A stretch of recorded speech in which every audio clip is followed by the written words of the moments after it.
Kim Dokja adalah seorang penggemar berat sekaligus pembaca novel yang berjudul Way of Survival.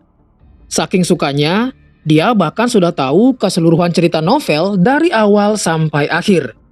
Di novel itu, mengisahkan para dewa menghukum umat manusia dengan memberikan penderitaan yang tak tertahankan kepada mereka.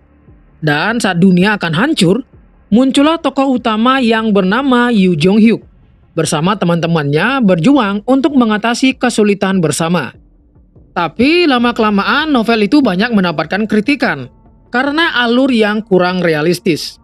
Tapi Dokja tetap menjadi satu-satunya orang yang masih membaca novel tersebut karena dia iri dengan tokoh utamanya. Si tokoh utama dengan cepat bisa mengalahkan musuh-musuhnya dan tidak pernah gentar saat melakukan pertarungan. Tapi saat dia mulai kehilangan satu persatu temannya, akhirnya dia memutuskan untuk bertambah kuat lagi agar bisa bertahan hidup. Dan hal itu sangat berbeda dengan diri Dokja yang selalu dibully, bahkan sampai dipaksa berkelahi dengan temannya sendiri tanpa bisa melakukan perlawanan ke para pembuli. Setelah lulus kuliah, sekarang dia bekerja di sebuah perusahaan dan hanya menjadi pegawai kontrak. Hari itu kebetulan seri akhir dari novel akan dirilis bertepatan juga dengan hari terakhirnya bekerja sebagai pegawai kontrak. 한 명이었나요? 언젠가 유중혁이 그랬었죠. 그게 이 소설의 주제인가요? 이 소설은 Tidak lupa, dia juga mengucapkan terima kasih atas kerja keras si penulis novel selama ini. Tapi Dokja merasa endingnya bisa dibuat lebih indah daripada hanya membuat tokoh utama yang selamat sedangkan semua manusia musnah. Dia pun mengatakan ini adalah novel yang paling buruk, lalu mengirimkan kritikannya ke penulis novel. Setelah kontrak kerjanya selesai, hari itu dia pulang menaiki kereta. Di dalam kereta, dia bertemu dengan rekan kerja wanitanya yang bernama Sang Ah. Sang Ah ini juga merupakan pegawai kontrak. Tidak lama kemudian, manajer dari perusahaannya datang untuk menggoda Sang Ah. Dia bisa menjamin posisi tetap untuk Sang Ah, asalkan dia mau diajak makan bersama. Tapi karena dia merasa jijik dengan si manajer, dia pun terus menolaknya dengan sopan. Mendapatkan penolakan itu, si manajer pun kemudian pergi. Tidak lama kemudian, Dokja mendapatkan sebuah pesan, yang ternyata pesan itu berasal dari sang penulis novel dengan nama TLS123. Si penulis mengatakan terima kasih karena selama ini telah membaca novelnya. Karena itu dia akan menerbitkan kiriman dari pembaca di bagian akhir. Dan meminta Dokja untuk menulis akhir dari novel jika dia tidak suka dengan ending novel yang sekarang. Layanan akan aktif pada jam 7 malam. Si penulis ingin Dokja menunjukkan akhir yang dia inginkan. Karena dia satu-satunya yang masih membaca novel, apakah itu artinya dia bisa mengubah ending dari novelnya? Di saat dia bertanya pada dirinya sendiri, tiba-tiba saja kereta berhenti mendadak. Kemudian terdengarlah pengumuman dari kereta yang mengatakan jika layanan gratis sistem planet 8612 telah berakhir. Seketika itu pun mengingatkan Dokja dengan isi dari novel yang dia baca. Lalu muncullah makhluk gemoy yang melayang di dalam kereta yang ternyata itu adalah seekor goblin. Saat goblin itu akan menjelaskan suatu hal, tentu saja orang-orang protes karena mereka semua sangat sibuk. Saat ada satu orang yang sok keras ingin keretanya kembali dijalankan, tiba-tiba si goblin mengeluarkan sinar laser dari matanya dan menembus endas orang tersebut.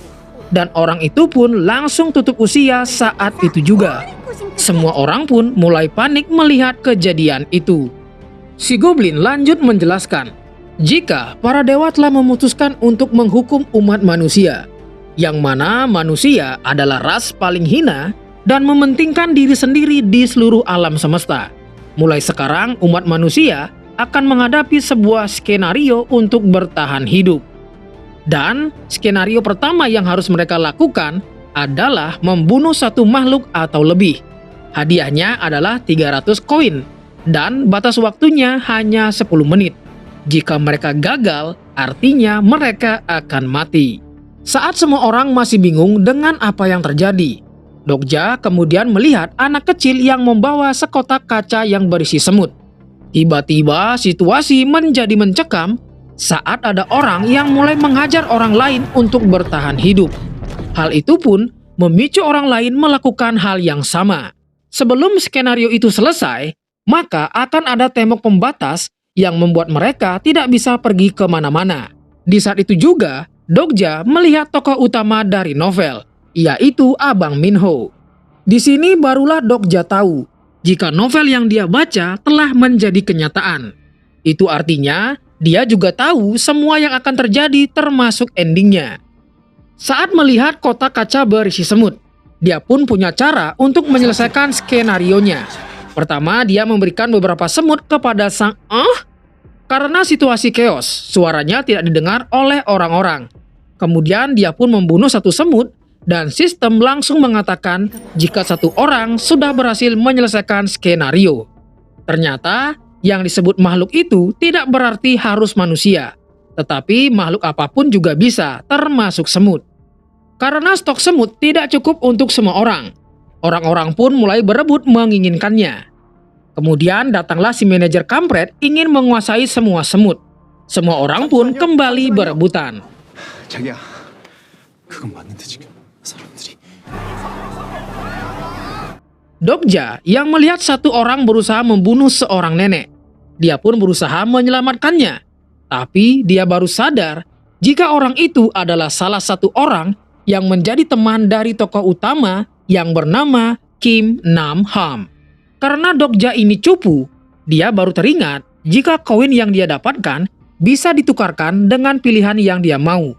Akhirnya, dia menukar koin itu menjadi kekuatan otot. Tapi, karena si Kim ini orang pertama yang mendapatkan sponsor, dia bisa mengaktifkan keahlian transformasi gelap. Dokja kembali jadi bulan-bulanan. Saat terdesak, Dokja mendapatkan sekumpulan telur semut yang juga termasuk makhluk. Dengan koin yang dia dapatkan, dia kembali menukarnya dengan kekuatan otot yang kali ini jauh lebih kuat.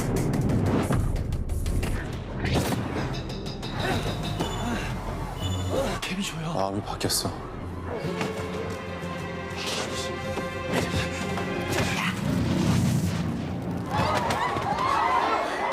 Saat waktu sudah habis, orang yang tidak bisa menyelesaikan skenario pun harus tewas dengan endas yang berlubang. Termasuk si nenek yang gagal diselamatkan oleh Dokja. Si goblin pun kembali muncul. Dia mengatakan sang konstelasi sangat terhibur melihat pertunjukan tadi. Dan untuk orang yang berhasil bisa memilih sponsor yang memberikan mereka kekuatan untuk membantu mereka menyelesaikan skenario berikutnya. Dijelaskanlah jika konstelasi adalah makhluk yang mengawasi skenario ini dari suatu tempat di luar bumi. Tiba-tiba, kereta yang mereka tumpangi terbalik dan sedikit mendapatkan serangan dari makhluk besar yang ada di air. Seorang tentara kemudian mencoba membuka pintu kereta, yang ternyata dia adalah Lee Hyun Song, salah satu teman dari tokoh utama. Dokja kemudian memberitahu Hyun Song untuk menggunakan skillnya. Dengan itu, barulah dia bisa membuka pintu kereta dan menyuruh orang-orang untuk keluar dari sana. Tapi ada satu bocil kematian yang malah diam dan tidak mau keluar, karena dia adalah bocil pemilik kotak semut tadi. Daripada banyak berdebat, Dokja pun menggendong anak itu keluar.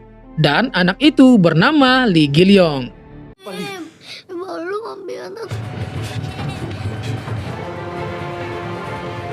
Di tengah-tengah pelarian mereka, tiba-tiba mereka mendapatkan sub-skenario. Mereka diharuskan menyeberangi jembatan yang runtuh. Jika berhasil, mereka akan mendapatkan 1000 koin. Dan tidak ada batasan waktu.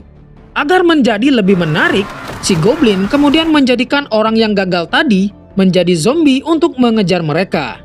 Sang yang membayangkan sesuatu yang bisa membuat mereka bisa menyeberangi jembatan, tiba-tiba mendapatkan kekuatan untuk mengeluarkan benang sutra yang langsung dijadikan alat untuk menyeberang. Dokja kemudian baru teringat jika di novel, saat skenario di stasiun Chungmuro, tokoh utama akan tewas saat melawan naga api. Saat tokoh utamanya tewas, maka semua orang akan menghilang. Mengetahui itu, Dokja pun berusaha mencegah tokoh utama tewas.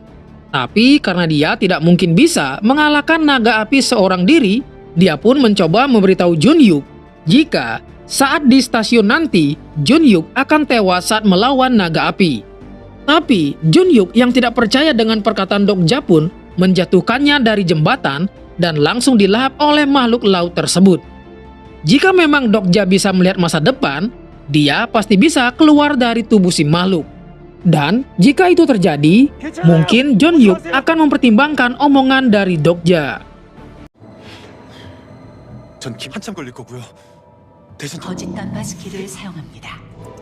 제 전용 스킬이 야 김독자 그냥 같이 가서 깨면 되잖아요. 잠깐만.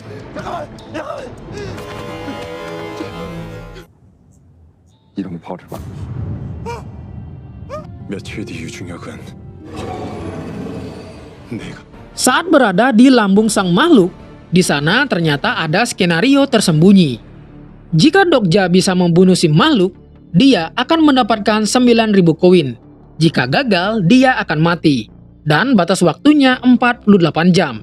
Dokja yang tahu jalan cerita novel pun bisa mengetahui jika nama goblin itu adalah Pil dan dia sedang melakukan streaming, atau disebut Star Stream. Goblin pun kaget karena ada manusia yang tahu namanya bahkan semua detailnya. Dokja kemudian membujuk Goblin untuk membuat kesepakatan. Dengan itu, saluran streaming si Goblin pasti akan menjadi sangat ramai karena ada manusia yang bisa menghibur konstelasi berkat aksi yang dilakukan Dokja. Dokja kemudian meminta Goblin untuk mematikan streamingnya agar konstelasi tidak mengetahui perjanjian yang mereka buat. Karena Dokja mengetahui semua isi novel, tentunya aksi yang dia lakukan nanti pasti akan sangat menghibur konstelasi.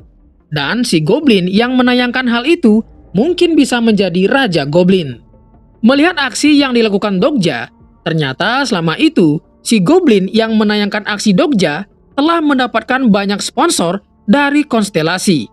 Akhirnya si Goblin mau membuat perjanjian jangka panjang dengan pembagian keuntungan 50-50. Sesaat kemudian, cairan asam dari lambung si makhluk pun mulai keluar. Dokja kemudian meminta Goblin untuk mengeluarkan tas Goblin.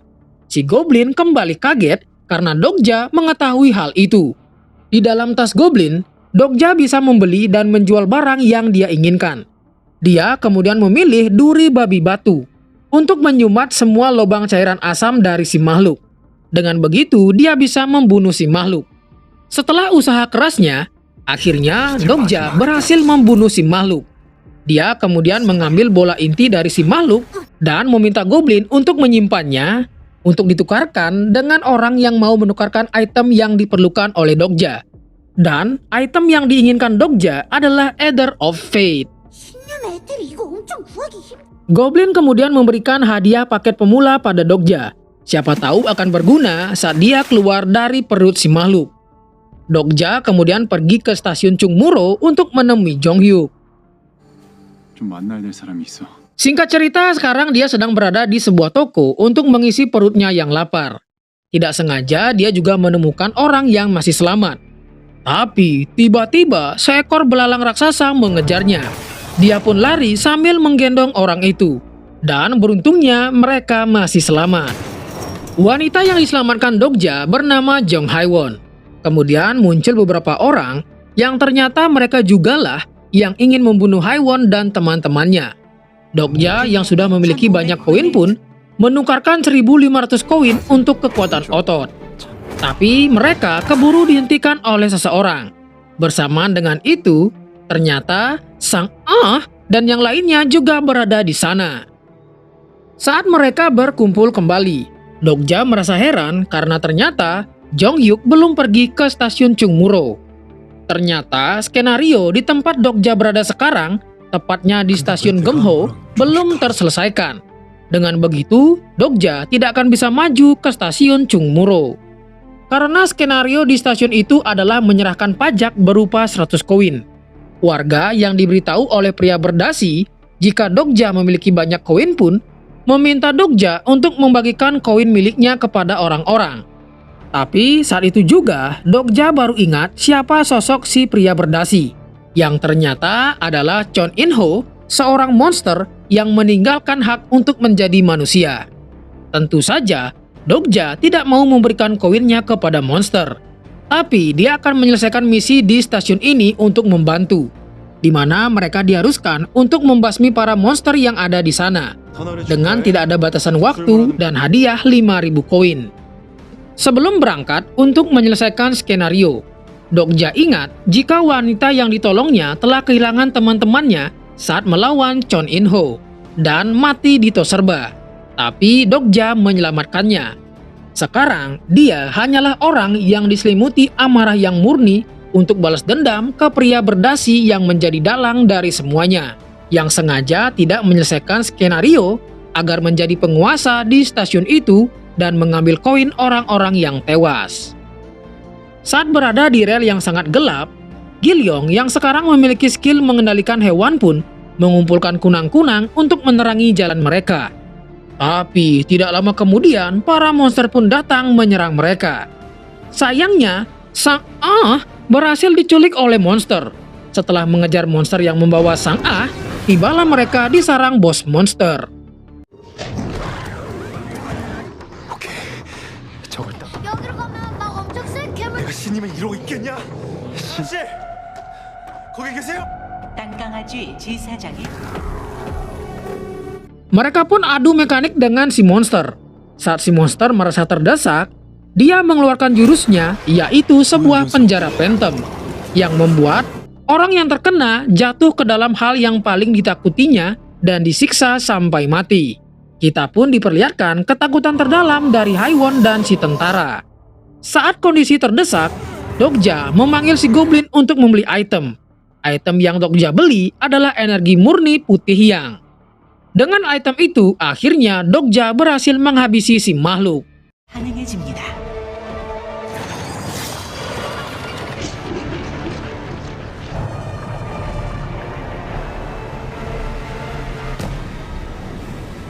현성 씨 괜찮아요? Setelah menghabisi si makhluk, mereka semua pun mendapatkan item masing-masing. Haiwon mendapatkan 2 pisau, Yunsung mendapatkan pelindung lengan, Gilyong mendapatkan helm Doraemon, Sang Ah mendapatkan jubah, dan Dokja mendapatkan sebuah pedang buntung. Pedang itu disebut iman yang rusak. Dibutuhkan item Ether of Fate agar pedangnya utuh kembali. Sebelum kembali, Dokja menyimpan sebuah batu yang membuatnya terkena jurus penjara phantom jika memakannya. Saat yang lain curiga karena Dokja seperti mengetahui semua hal yang akan terjadi. Dia hanya menjawab jika dia punya skill meramal masa depan. Mengetahui itu, Sang Ah bertanya kapan dunia akan kembali normal. Dokja mengatakan saat mereka bisa menyelesaikan 99 skenario di akhir. Dan hanya satu orang yang bisa melakukannya, yaitu Jong Hyuk sang tokoh utama. Tapi masalahnya, dia akan tewas saat melawan naga api. Dan jika itu terjadi, dunia akan hancur. Untuk mencegahnya, mereka harus menyelesaikan skenario di sana dulu agar pembatasnya bisa hilang. Haiwon pun sadar jika si pria berdasilah monster yang harus mereka habisi untuk menyelesaikan skenario. Tanpa pikir panjang, dia pun langsung adu mekanik dengan si pria berdasi dan para anak buahnya. 죽던지 하셔야지 그 남았잖아. 마 같은 불의 심판자가 해당.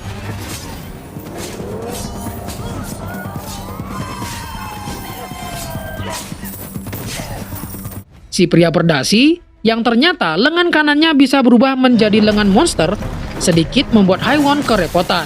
Saat akan menghabisinya, si pria berdasi berhasil kabur dan melewati pembatas yang tidak bisa mereka tembus. Tapi tiba-tiba seseorang menembak si pria berdasi tepat di endasnya yang membuat skenario terselesaikan. Orang itu mirip dengan Jisoo Blackpink yang bernama Lee Ji-hye. Karena skenario telah selesai, mereka pun tidak bisa kembali karena sudah ada pembatas. Sekarang mereka sudah berada di stasiun Chungmuro dengan skenario yang lebih sulit, yaitu bertahan hidup dari serangan para monster dengan cara berdiri di kotak berwarna hijau. Di sini semua orang pun saling berebut untuk mendapatkan kotak hijau karena stoknya terbatas. Ji-hye yang ternyata murid dari tokoh utama, menyampaikan pesan kepada Dokja agar dia menyelamatkan dirinya sendiri karena dia pasti tahu tempat kotak hijau akan muncul. Karena jika dia selamat, Jong-hyuk mungkin akan mau bekerja sama melawan naga api dan mencegah tewasnya sang tokoh utama agar dunia tidak hancur. Sang dan yang lainnya akhirnya memutuskan untuk pergi setelah melihat sikap Dokja yang menjadi egois karena meminta mereka untuk mengorbankan orang lain agar mendapatkan kotak hijau. Tidak lama kemudian, para monster pun datang dan langsung membantai orang-orang yang tidak mendapatkan kotak hijau. Akhirnya Dokja memutuskan untuk pergi menemui teman-temannya dan mengatakan bisa saja kotak hijau berada di lokasi paling berbahaya. Saat menuju ke lokasi, di sana ternyata sudah ada Jong-hyuk yang sudah menempati kotak hijau. Jong-hyuk berkata jika dia mau menerima tawaran Dokja untuk melawan naga api bersama, asalkan dia menaruh si bocil di kotak hijau. Karena tidak menemukan kotak hijau lainnya, akhirnya Dokja memakan batu yang membuatnya terkena penjara Phantom. Diperlihatkanlah ketakutan terbesar Dokja selama ini, yang membiarkan temannya tewas agar dia bisa bebas dari para pembuli.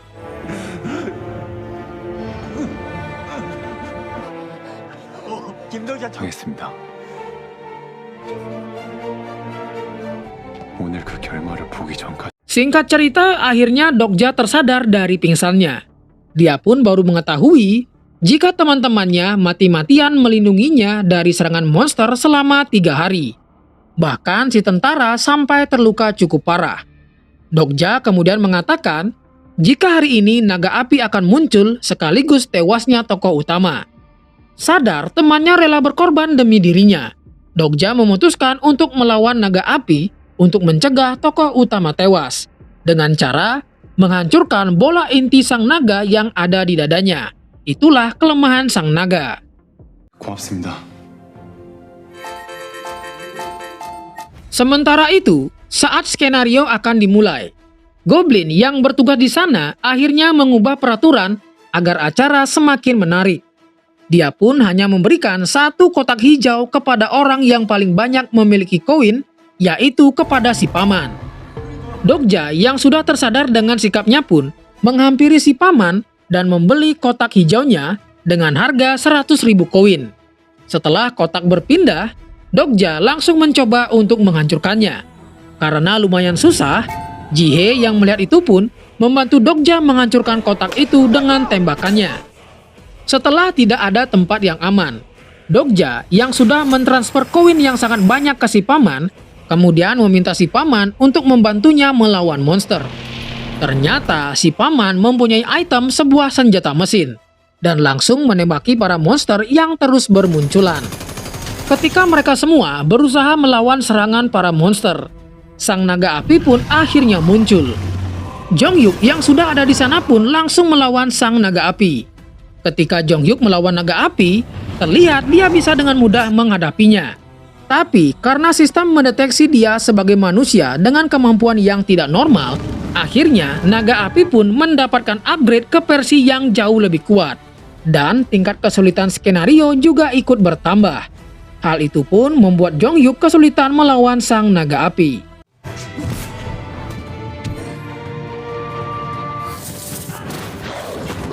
Dokja yang mencoba melawan sang naga juga tidak membuahkan hasil. Sampai Gilyong menggunakan kekuatannya untuk mengendalikan belalang raksasa untuk melawan sang naga. Hal itu pun membuat si bocil terluka karena terlalu memaksakan kekuatannya. Di momen itulah, akhirnya kekuatan Hyunsung yang selama ini tertahan menjadi bangkit karena melihat perjuangan si bocil. Mereka pun kembali bekerja sama untuk melawan sang naga api. Saat Dokja berusaha untuk memecahkan inti sang naga, ternyata inti itu kembali pulih.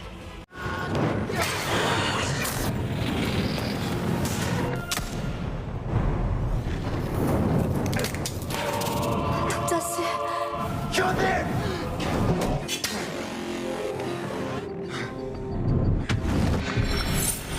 이제 어떡하? Di saat Dokja mulai kehilangan akal, saat itu juga Jong-hyuk sudah kembali pulih dan langsung adu mekanik lagi dengan sang naga. Tapi sayangnya dia harus tewas. 죽는다. 독자,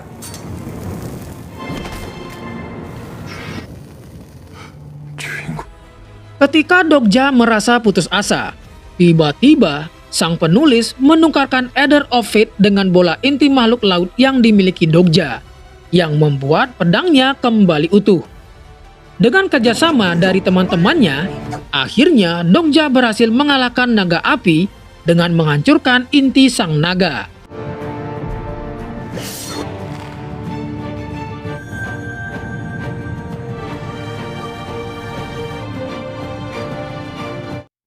Ternyata setelah mengalahkan naga api, mereka mendapatkan bonus spesial yang bisa digunakan untuk menghidupkan orang mati. Dengan itu, Dokja kembali menghidupkan Jonghyuk. Baru saja Dokja merasa senang karena bisa menulis ulang ending dari novel. Tiba-tiba, si manajer muncul dan memberitahu jika ada orang-orang yang membantai manusia. Dan cerita pun berakhir.